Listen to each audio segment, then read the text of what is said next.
नमस्ते जी, कैसे हो आप सब and welcome back to my channel class for you. तो इस वीडियो में हम डिस्कस करने वाले हैं एक पोएम जिसका नाम है डैडी, जिसे लिखा है अमेरिकन पोइट सिल्विया प्लैथ ने। ओके, तो डैडी एक कन्फेशनल पोएम है जिसमें हमें पोएम के स्पीकर एंड उनके फादर के बीच के कॉम्प्लिकेटेड रिलेशन का पता चलता है। एंड ये पोएम 12 अक्टूबर 1962 में लिखी जा चुकी थी।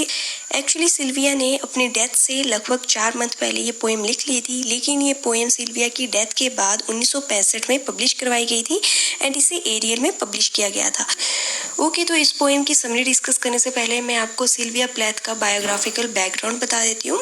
ओके, तो इनकी एरियल की पब्लिकेशन से पहले ये इंग्लैंड की कैम्ब्रिज यूनिवर्सिटी में हायर एजुकेशन ले रही थी एंड इसी यूनिवर्सिटी में सिल्विया की मुलाकात टेड हग्स से हुई थी एंड जो कि एक पोएट थे। फिर सिल्विया एंड टेड हग्स ने जून 1956 में मैरिज कर ली, लेकिन इनकी मैरिज ज़्यादा दिन तक नहीं टिकी बिकॉज टेड हग्स का किसी और औरत के साथ अफेयर होता है, जिस कारण ये दोनों फिर सेपरेट हो जाते हैं। एंड फिर सेपरेशन के बाद जो सिल्विया प्लैथ है वो दिसंबर 1962 में अपने दोनों बच्चों के साथ ईट्स फ्लैट लंदन में रहने चली जाती हैं, जहां पर इन्होंने अपनी ये पोएम डैडी लिखी थी। फिर कुछ टाइम बाद प्लैथ ने सुसाइड अटेम्प्ट किया। उन्होंने बहुत सारी स्लीपिंग पिल्स ले ली एंड अपना हेड जो है वो गैस ओवन में डाल दिया एंड गैस इनहेल करने से फिर जो प्लैथ है उनकी डेथ हो गई थी 11 फरवरी 1963 में। ओके, तो सिल्विया प्लैथ की ये जो डैडी पोएम है, इसके अलावा और भी पोएम्स थी जो सिल्विया प्लैथ के डेथ के बाद पब्लिश करवाई गई थी। लगभग ये टोटल 26 पोएम थी जो इनकी डेथ के बाद पब्लिश हुई थी एंड उनमें से जो फेमस पोएम्स थी वो थी टूलिप्स एंड लेडी लेज़रस। ओके, तो ये था सिल्विया प्लैथ का बायोग्राफिकल बैकग्राउंड। तो अब हम डिस्कस करेंगे जो हमारी डैडी पोएम है उसकी इंट्रोडक्शन। ओके, तो डैडी पोएम एक डीपली कॉम्प्लेक्स पोएम है जो पोएटेस एंड उनके डेड फादर ऑटो प्लैथ के रिलेशनशिप को दर्शाती है। ऑटो प्लैथ जो है वो पोएटेस के फादर का नाम है। तो इस पोएम में स्पीकर ने एंड इस पोएम में जो स्पीकर है आई थिंक वो पोएटेस खुद ही हैं। तो इस पोएम में जो स्पीकर हैं उन्होंने अपने पिता को एड्रेस करके बताया है कि कैसे वो उसको ऑप्रेस किया करते थे, उसको फ्रीडम नहीं दिया जाता था, उसको बाउंड्रीज में रखा जाता था एंड जो पोएटेस हैं वो हमेशा उनसे फ्री होने के लिए स्ट्रगल किया करती थी, यानी कि अपने पापा से फ्री होने के लिए स्ट्रगल किया करती थी ताकि उनसे उसको छुटकारा मिल जाए। एंड पोएटेस के जो फादर हैं वो ऑलरेडी डेड हैं, उनकी ऑलरेडी डेथ हो चुकी है। एक्चुअली सिल्विया प्लैथ के जो फादर हैं उनको लेग एम्पुटेशन था, मीन्स उनकी लेग लिम्स को जो है रिमूव कर दिया गया था एंड इस सर्जरी के कारण उनके फादर की हालत और ज़्यादा कॉम्प्लिकेटेड हो जाती है एंड प्लैथ के पापा मरने से लगभग 4 साल तक जो है सीरियस बीमारी से जूझते हैं एंड फाइनली उनकी डेथ अनट्रीटेड डायबिटीज़ मेलिटस से हो जाती है, यानी कि इनको डायबिटीज़ होती है लेकिन उसका ट्रीटमेंट नहीं किया जाता है एंड जिसके कारण इनकी डेथ हो जाती है। तो इस पोएम में सिल्विया ने अपने डेड फादर को ही सिंबलाइज किया है एंड भले ही जो स्पीकर है वो अपने पिता की डार्क साइड से फ्रस्ट्रेटेड थी, बट ये कहीं ना कहीं अपने पिता को प्यार भी करती थी, उनसे कनेक्टेड भी थी। तभी जब ये 20 साल की थी तो इन्होंने अपने पिता के पास जाने के लिए सुसाइड भी अटेम्प्ट किया था। एक्चुअली जो स्पीकर है वो अपने फादर को हेट तो करती थी लेकिन वो फिर भी कहीं ना कहीं उनके लिए फील करती थी, मतलब कि इनका जो रिलेशन है फादर डॉटर का इस पोएम में, वो कहीं पे आपको लगेगा कि पोएटेस जो है वो अपने फादर को हेट ही करती है, कहीं पे आपको लगेगा कि वो प्यार करती है। तो जो फादर एंड डॉटर का रिलेशन है वो इस पोएम में थोड़ा कॉम्प्लिकेटेड सा बताया गया है एंड पोएटेस ने ये जो पोएम है ये ऐसे लिखी है जिससे रीडर्स भी स्पीकर की पेन को फील कर पाते हैं एंड ये जो पोएम है ये पोएटेस ने अपने फादर की डेथ के बाद ही लिखी है एंड जो पोएटेस है वो अपने पिता की डिपार्चर से सेंस ऑफ रिलीफ भी फील करती है एंड इस रिलीफ की फीलिंग का रीज़न क्या है वो पोएटेस ने इस पोएम में अच्छे से डिस्क्राइब किया है। तो अब हम डिस्कस करेंगे इस पोएम की समरी एंड हाँ, समरी डिस्कस करने से पहले मैं आपके साथ एक चीज़ क्लियर कर दूं कि पोएम के जो लिरिक्स हैं वो मैं नहीं पढ़ूंगी।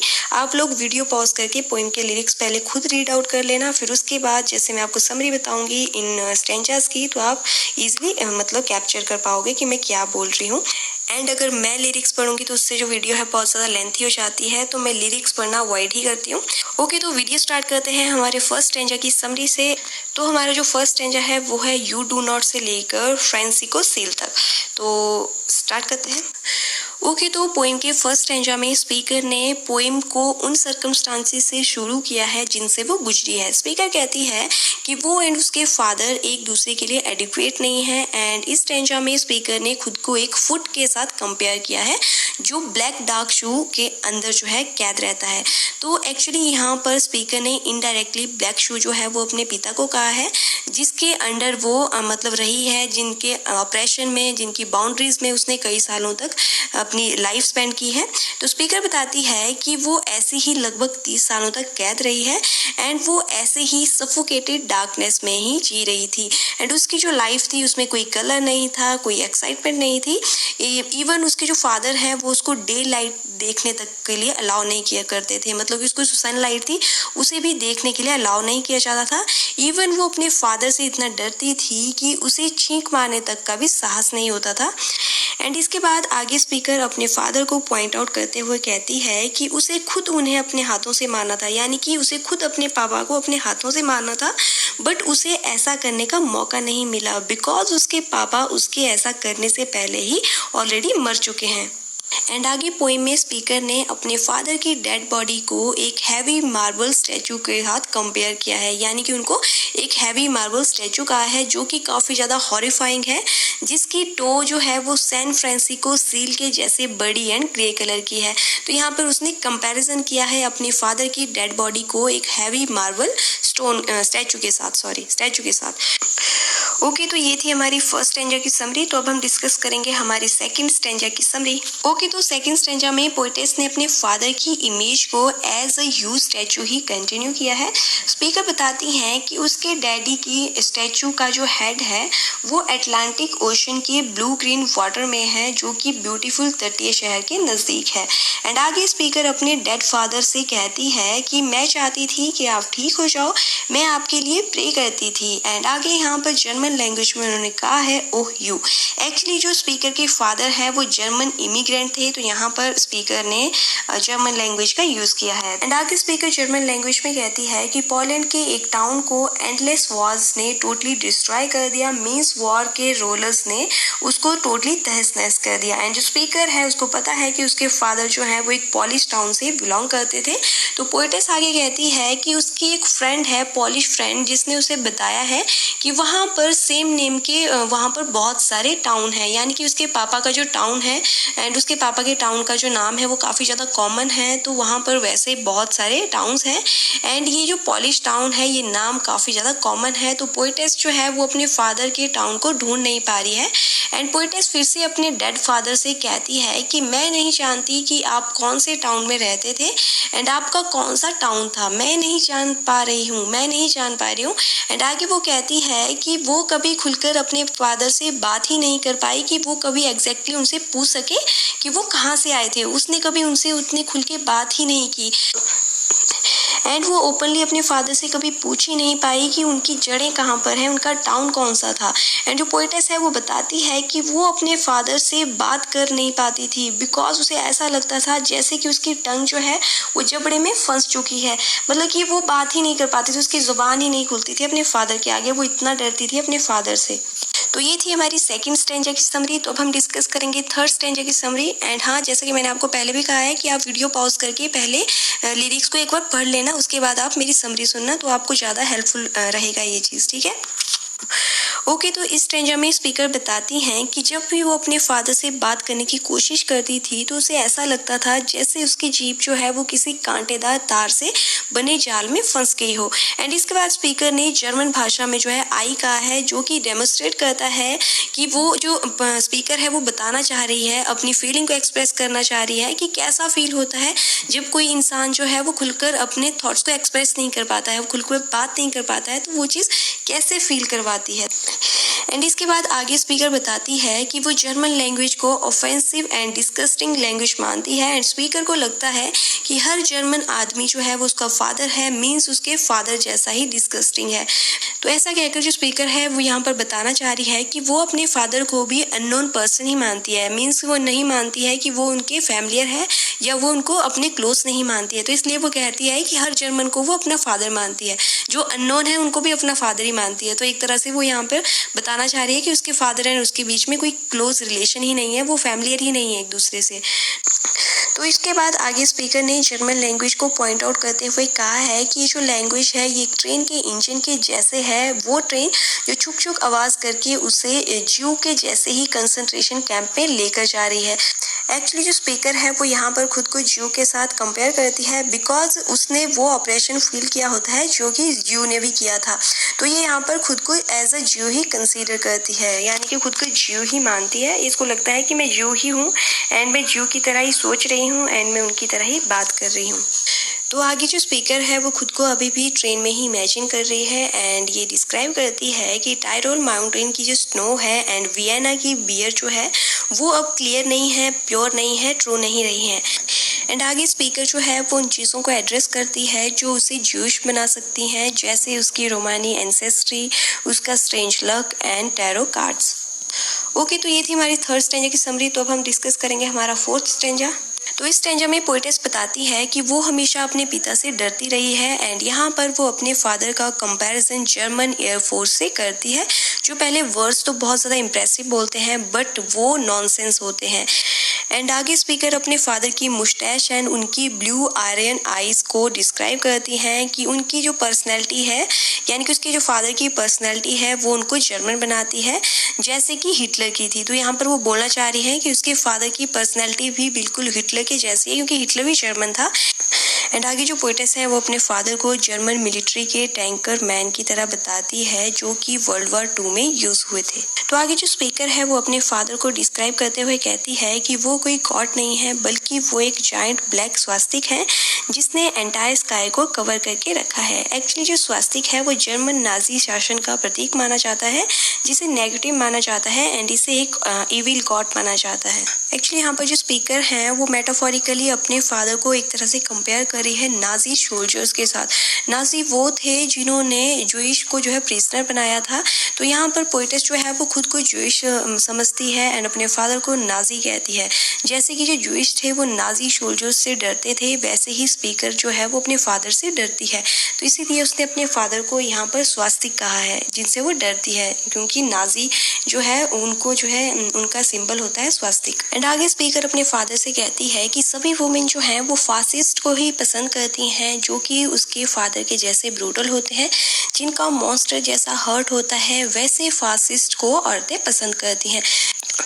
तो इसके बाद आगे जो स्पीकर है वो अपने फादर की एक फोटोग्राफ को याद करती है जिसमें उसके फादर ब्लैक बोर्ड के आगे खड़े होते हैं, बिकॉज वो प्रोफेसर थे। तो पोएटेस बताती हैं कि इस फोटो में सभी देख सकते हैं कि उसके जो पापा हैं उनकी चिन क्लेफ्ट थी। क्लेफ्ट का मतलब होता है जो कटी हुई चिन होती है, उसको बोलते हैं क्लेफ्ट चिन, कि उसके पापा की चिन जो है वो क्लेफ्ट है। बट यहाँ पर पोएटेस ये भी कहती है कि उसके पापा की क्लेफ्ट चिन ही नहीं है, बल्कि उसके पापा के पास डेविल के क्लेफ्ट फीट भी हैं। तो यहाँ पर वो अपने फादर को जो है डेविल भी कहती है।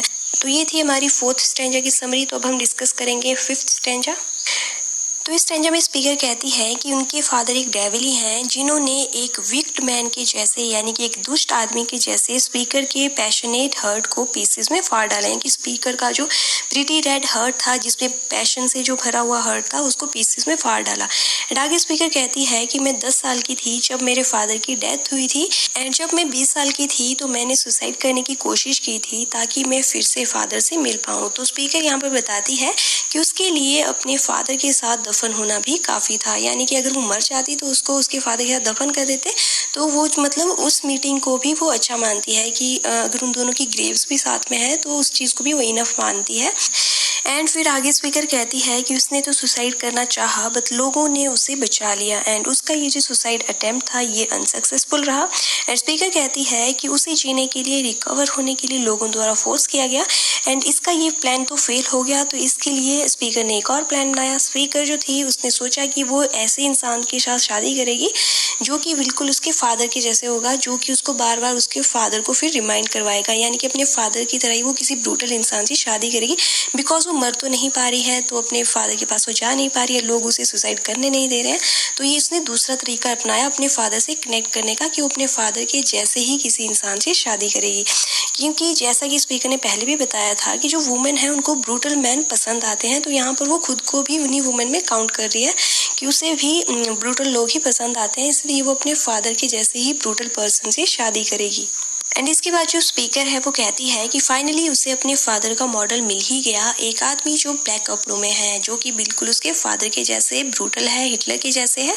तो यहाँ पर जो स्पीकर है वो कहती है कि उसने उस आदमी से शादी कर ली जो उसके पापा के जैसे एंड हिटलर के जैसे ब्रूटल था। एंड आगे जो पोइटेस है वो बताती हैं कि जिस आदमी से उसने शादी की थी उसे दूसरों को टॉर्चर करने में मज़ा आता था। एंड यहाँ पर स्पीकर कहती है कि मैंने कर लिया, यानी कि यहाँ पर वो स्पीकर जो है वो अपने पापा को बता रही है कि उसने अपने फादर को रिक्रिएट फाइनली कर लिया। ऐसे हार्श जर्मन मैन से शादी करके उसने अपने फादर को रिक्रिएट कर ही लिया। पोइटेस कहती है कि अब उसे अपने फादर की डेथ पर शोक मनाने की ज़रूरत नहीं है, बिकॉज वो अपने फादर के जैसे ही एक आदमी के साथ अब रह रही है। एंड इसके बाद स्पीकर ने अपने फादर एंड उसके बीच के रिलेशन को as a phone call describe किया है। वो कहती है कि अब उसने कॉल रूपी जो उनका रिलेशन है उसको हमेशा के लिए ख़त्म कर दिया है, यानी कि जो फ़ोन कॉल है उसको परमानेंटली डिस्कनेक्ट कर दिया है, जिससे कि उनका जो रिलेशन था, उसके फादर एंड जो डॉटर का रिलेशन था, वो भी अब परमानेंटली डिस्कनेक्ट हो चुका है। तो वो अपने डेड फादर को ये सब चीज़ें बता रही है। ओके, तो ये थी हमारी 5th स्टैंजा की समरी। तो अब हम डिस्कस करेंगे हमारा नेक्स्ट स्टैंजा।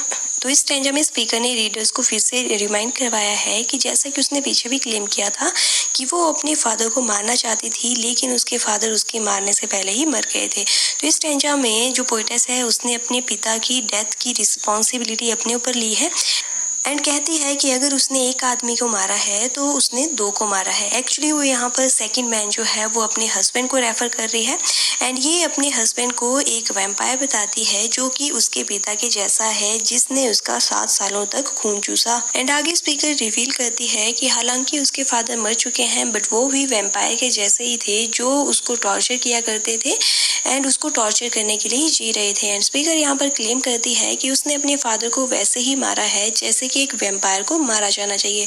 एंड इसके बाद स्पीकर ने आगे बताया है कि जो विलेज के लोग थे उनको भी शक था कि उसके फादर जो हैं उनमें कुछ तो मिस्टीरियस है, कुछ तो अलग है। एंड जो विलेजर्स थे वो उसके फादर को पसंद नहीं करते थे एंड उनको भी पता था कि उसके फादर जो है वो एक ब्रूटल पर्सन है।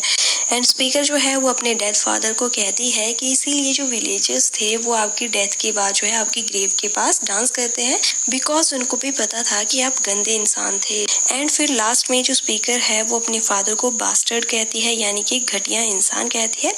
एक्चुअली जो स्पीकर होती है वो अपने डेड फादर को पसंद तो नहीं करती थी, लेकिन उसकी फादर की जो मेमोरीज थी वो उसको बहुत ज़्यादा दुख देती थी।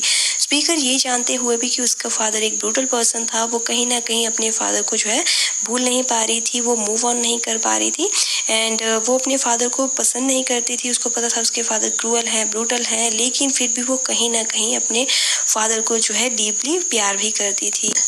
तो यहाँ पर डैडी ये जो पोएम है इसकी समरी खत्म होती है। आई होप आप लोगों के लिए वीडियो हेल्पफुल रहेगी एंड अगर आपको वीडियो अच्छी लगेगी तो प्लीज़ वीडियो को लाइक करना, शेयर करना एंड मेरे चैनल को सब्सक्राइब करना, ताकि मेरी अपकमिंग वीडियोस की आपको नोटिफिकेशन मिल जाए। तो मिलते हैं हमारी नेक्स्ट वीडियो में। Till then take care, bye bye.